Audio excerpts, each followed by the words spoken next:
What's up, everybody? You know, I thought I could do this. I thought I was ready for this live stream, and I'm just too stressed. I can't do it. It's too much. Facebook just broke on me. I don't know what's going on. I wasn't ready for this. What's going what's going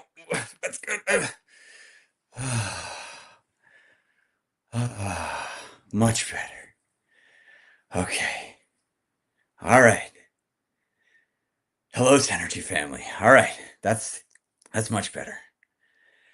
What we're going to go over today is what I'm doing right now via my biomodulator, which is vagus nerve stimulation, calming down your autonomic nervous system so that you can be the best you, get out of pain quicker, easier, and really live the life that you are meant to live without the pain, without the stress, without all of the unneeded angst in your life. So that's what we're here to talk about today. I am going to go deeper into this topic as we go into the Senergy Autonomic Nervous System Reset Challenge, which is happening here on on January 16th, Friday, 2 days from now. If you're watching this live, if you're watching this on a recording, uh, Friday the 16th is when we are kicking that off. We're going to do a live stream. It's going to run about an hour on Friday morning, 9:30 a.m.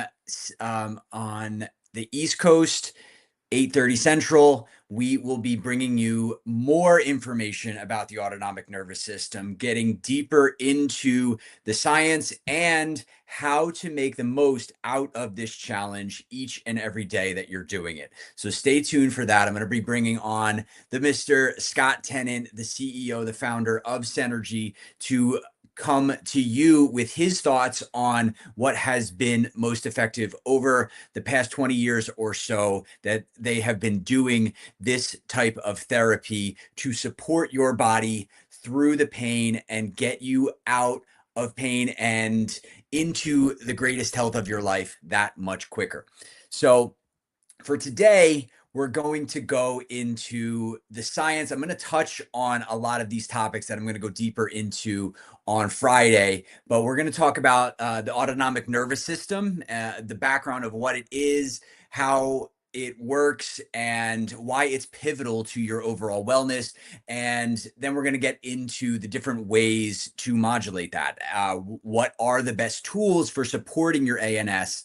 And I'll tell you some updates on the challenge and some logistical pieces at the end. Sound great? Awesome.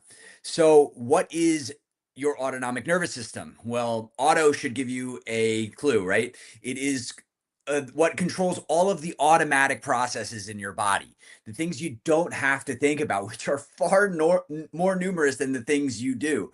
The breathing, the digestion, your blood pressure, your temperature regulation, and so much more. And to do that, it has two main parts: sympathetic and parasympathetic. The sympathetic is your action, your fight or flight. It's great when you need it. If you need to act quickly and get something done, you want that sympathetic nervous system to kick into gear. Um, you don't have time to have an intellectual conversation about whether that tiger is going to eat you when it's sitting right next to you. You need to act. You need to survive. It bypasses your conscious processes and gets you to act immediately, which is great, like I said, when you need it. However, today, it could be overactive, and we'll get into that. Your parasympathetic is that calming, that rest and relax. This is when your body is able to repair, to build, to strengthen, refuel the system. It ensures that everything's running smoothly. You slow down so that regeneration can occur. However, this can only happen when your body feels safe enough to handle these processes. What happens when the nervous system loses that balance? Let's think of the ANS like a car. All right. The sympathetic side is clearly your gas pedal, right? It launches you into action. Your parasympathetic, that's your brake, slows things down, ensures stability. both need to work together, right? But if you're constantly on the gas, what's going to happen? It's great in short bursts, but then you quickly get out of control. You operate at speeds that are uncomfortable at minimum and dangerous, or you just totally crash, right? Um, you don't even have to be mashing down the throttle the entire time and going totally off the rails. If you're just pushing on that gas pedal all the time, the brake can't work as it needs to, right? It needs to be able to work independently from that gas pedal in order to fully stop the car. You're depleting your fuel super rapidly if you're staying on that gas. Your resources are being diverted to just keeping that car rolling instead of making sure that your oil levels are good, that there's enough tread in your tires, that the coolant is there so you're not overheating. Those are secondary concerns when you have to have that fuel pumping so that that engine can go and go and go and get to your destination. And that's what it's like in a constant sympathetic state. So then what do? We need the brake, right? Well, if you slam on the brakes, what's going to happen then?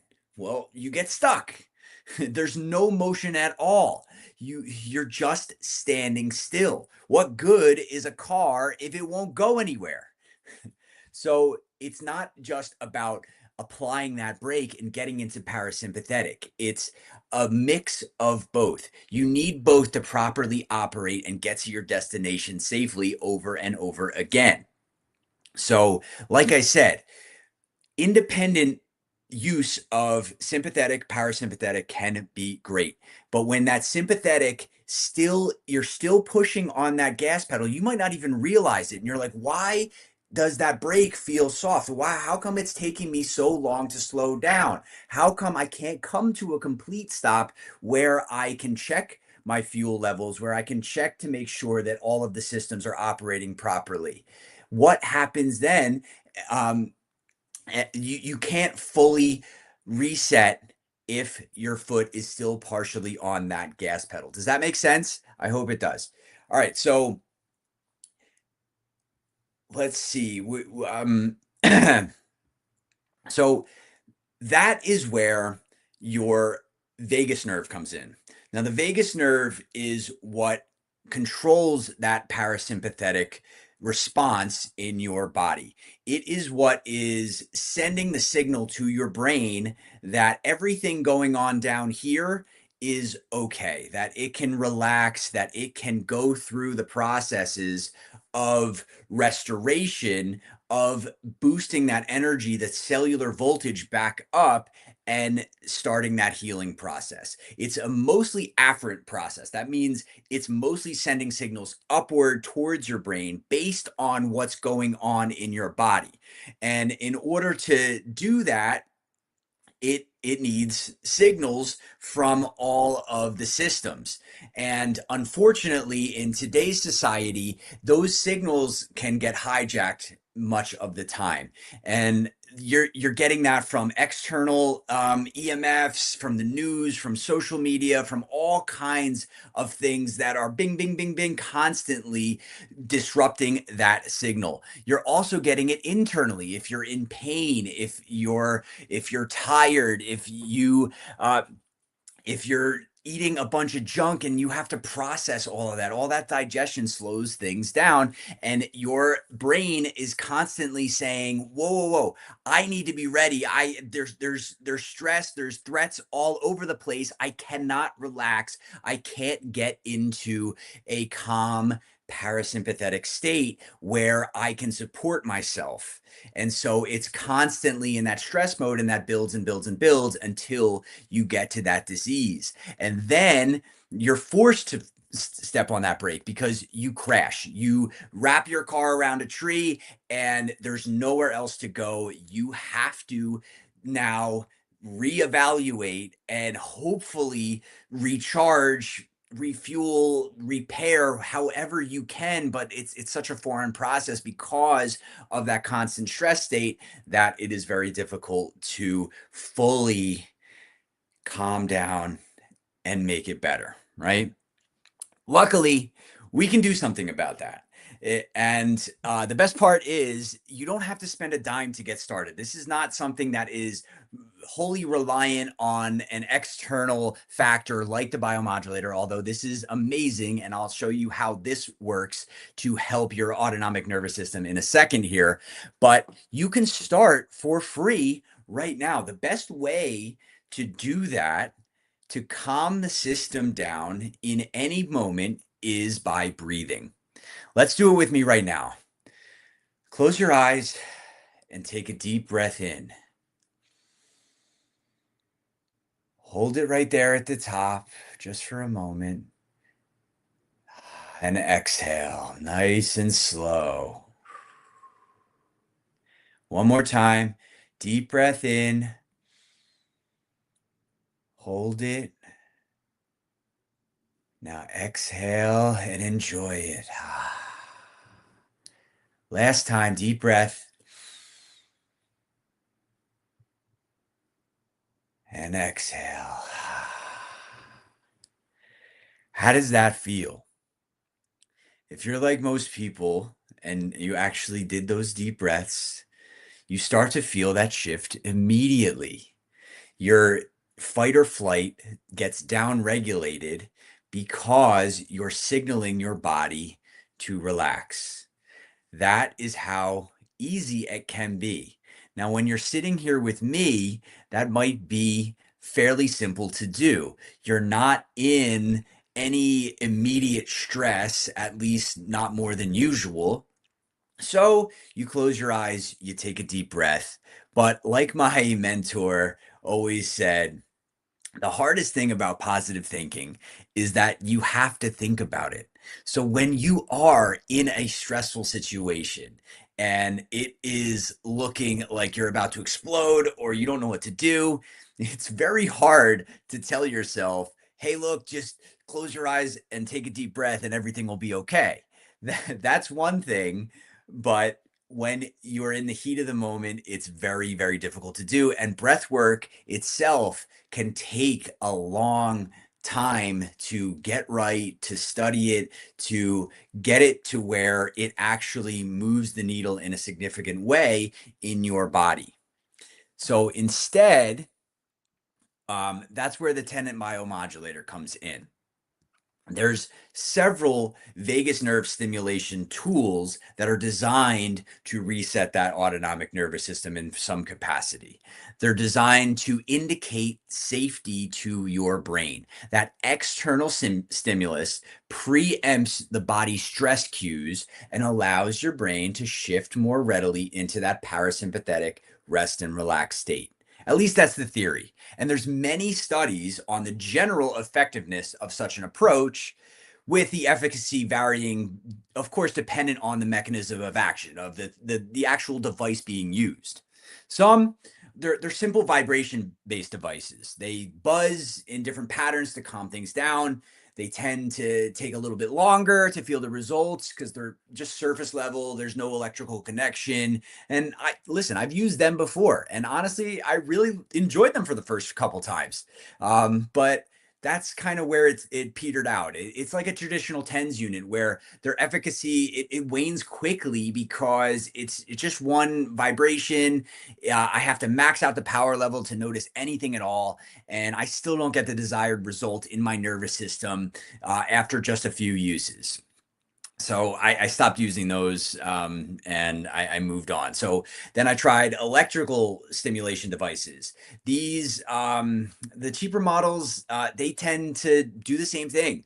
They use a rectangular or a square waveform that attempts to force the vagus nerve into compliance. It doesn't try to harmonize things. It tries to preempt the signal, the stress signal going up, and say, listen, I'm going to depolarize you for a second.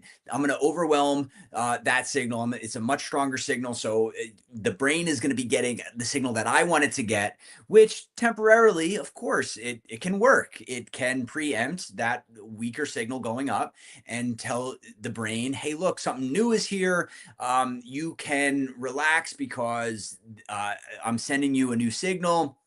It's relatively safe because it's stable, it's consistent, and you can listen to me.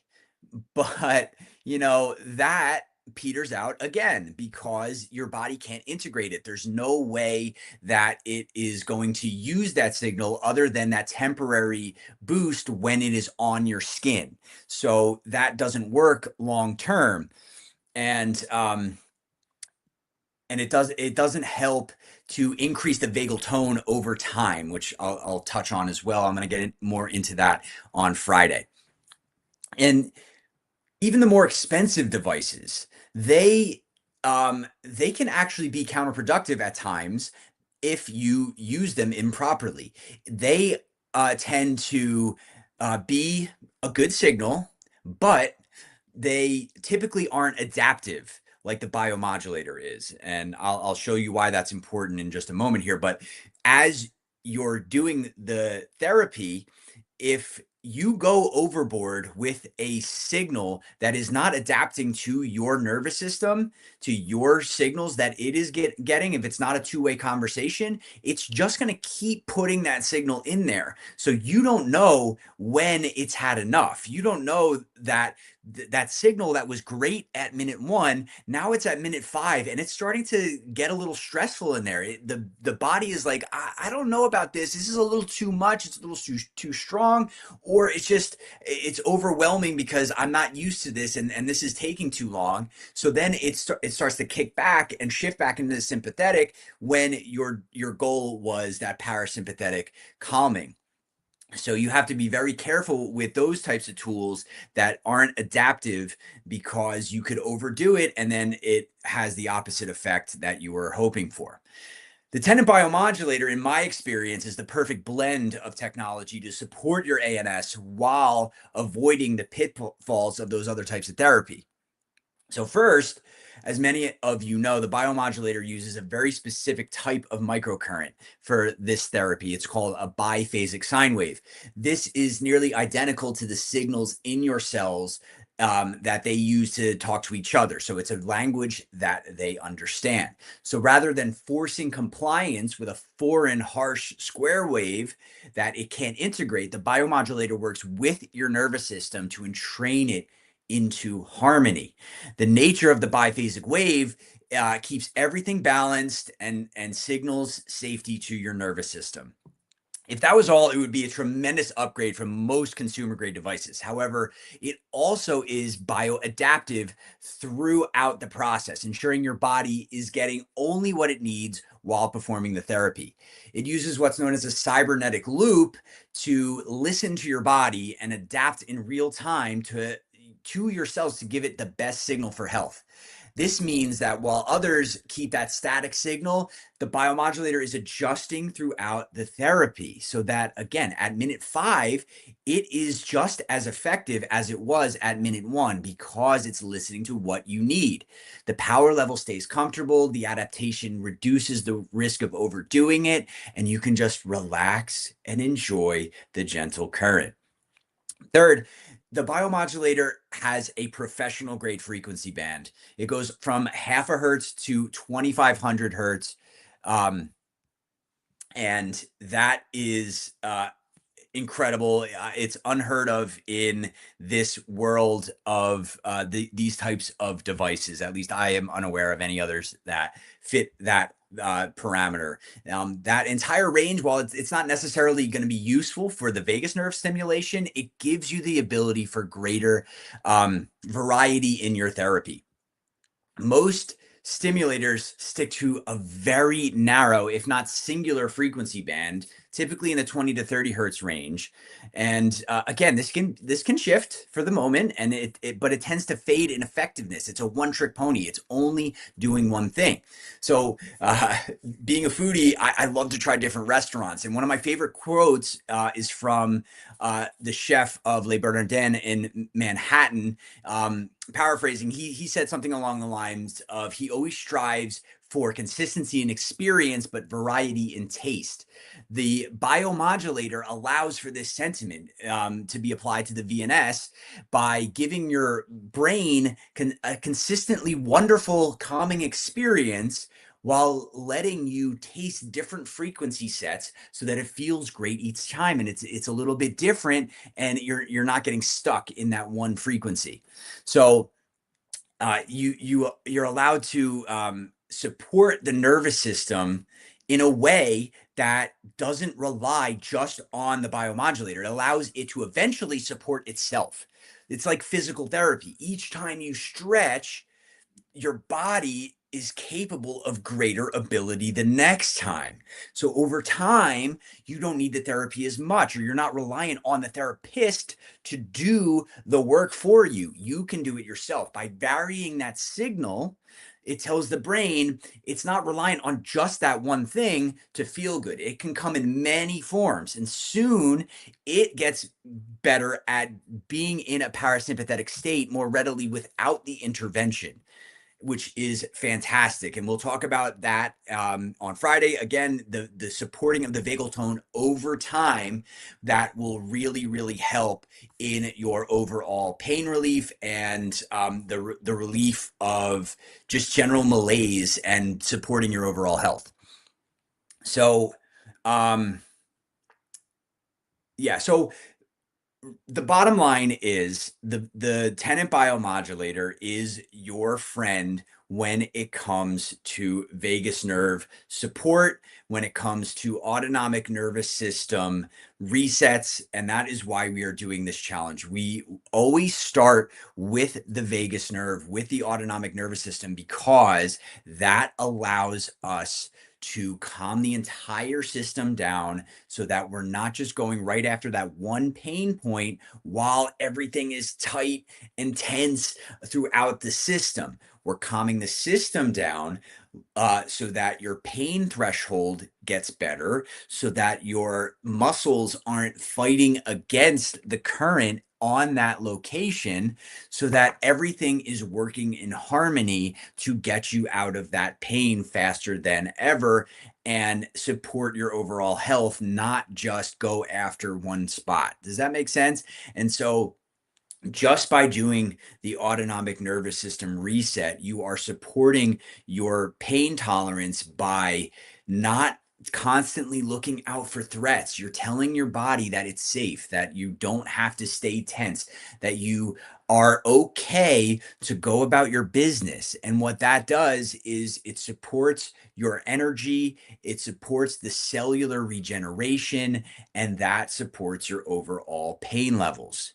So I hope you found this useful. I went a little bit longer than I had planned for this time, but I wanted to get all of that information out to you so that you are supported before the challenge starts. So if you know somebody who could use this information, please share it with them. Pop a comment down below. Let us know what your questions are so that we can get those answered on Friday. If you have any questions right now, I would love to hear them. But if you have any questions and you're watching a replay, still comment. We're going to do a deeper dive on this on Friday to share with you how to best go about the therapy in the challenge, where the placement is. Go back and check last week's Wellness Wednesday if you want to hear a little bit about that, where the placement is. It's right behind the SCM muscle, right in here, the one that pops out when you turn your head. You want to get right in behind here. The vagus nerve is huge. It touches your ears. It goes all the way down. It touches all kinds of stuff. But the easiest way that we've found to activate it is through the neck here in the cervical area. So right behind the SEM, so you're not getting in the way of any arteries up in here. We don't want to put pressure on those. Right back here is a great spot. Perpendicular to the ground with the balls, if you're using the Y electrode, nice and gentle, just a soft whisper. That's all you need in order to get a good activation for your autonomic nervous system. We'll get into which modes to use. For if you're not going to tune into that, I recommend staying in 10/8 for the challenge. That is about a 30 hertz frequency, and it's stable. So for the challenge, we want consistency. We want to show the body each day that you're doing it that this means safety, and then we can vary it after those 2 weeks to see how we react to different frequency sets. But for the challenge, if this is the first time especially that you're doing it, stick in 10-8, have that consistent feeling on your neck, and that should calm the system down better than varying it each and every day. We'll talk about variation as we go, but the whole purpose of this is consistency. We want to improve that vagal tone as we go to empower our bodies to support itself, like I said earlier. So keep it in 10-8, nice gentle vibration. It should not hurt. It should not feel like pins and needles. If it does, you're in the wrong place. You got to move it up a little bit or back to get on that vagus nerve to where it's a calm, gentle vibration. It'll probably go up to your ear. It feels awesome when you hit that spot, and keep it there. Do both sides. At least 2 minutes, 2 to 5 minutes is usually good for most people. If you need more, take more. Like I said, it's adaptive, so it's very unlikely for you to overdo it. Don't crank it all the way up. You do not need it to be very high. You're trying to signal safety to the brain so that it can rest, it can regenerate, and you get out of pain that much faster. So for some logistics, we still have the 10% off of the biomodulator sale. Grab that while you can. We are not going to be running many sales here in 2026. We wanted to kick it off and get you the biomodulator at the best price of the season. So it is 10% off. We're going to have free shipping on that. We have a free Y electrode to accompany it, and all the cases and things. So get that while you can. We are still doing that. I'm going to extend it to Friday. It might come a little too late to get it right in the beginning of the challenge, but like I said, you can do deep breathing if you want to start it off on Friday, and when your devices come, then you add that to it. We're going to get into the set and setting and how to make it the most effective autonomic nervous system reset with your biomodulator, in terms of where you're doing it, how you're doing it, what time you're doing it, all of that good stuff on Friday. So stay tuned for that. But yeah, call us, set up an appointment. That 10% off is still good. We will see you live at 9:30 Eastern, 8:30 Central on Friday, January 16th, for that kickoff of the challenge. Until then, just we are here to help you. Like I said, ask any questions in the comments, send us an email, live chat, call, or set up that appointment. There's so many ways to get in touch with us, and we will post the recording of this and the Friday session online so that you can see it. And yeah, just keep your nervous system supported. If you have your devices already, dive in and do it now. If not, deep breathing, contact us to see how we can best support you. And stay energized, my friends. I will see you on Friday. Thanks so much for watching. I will see you soon. Bye-bye.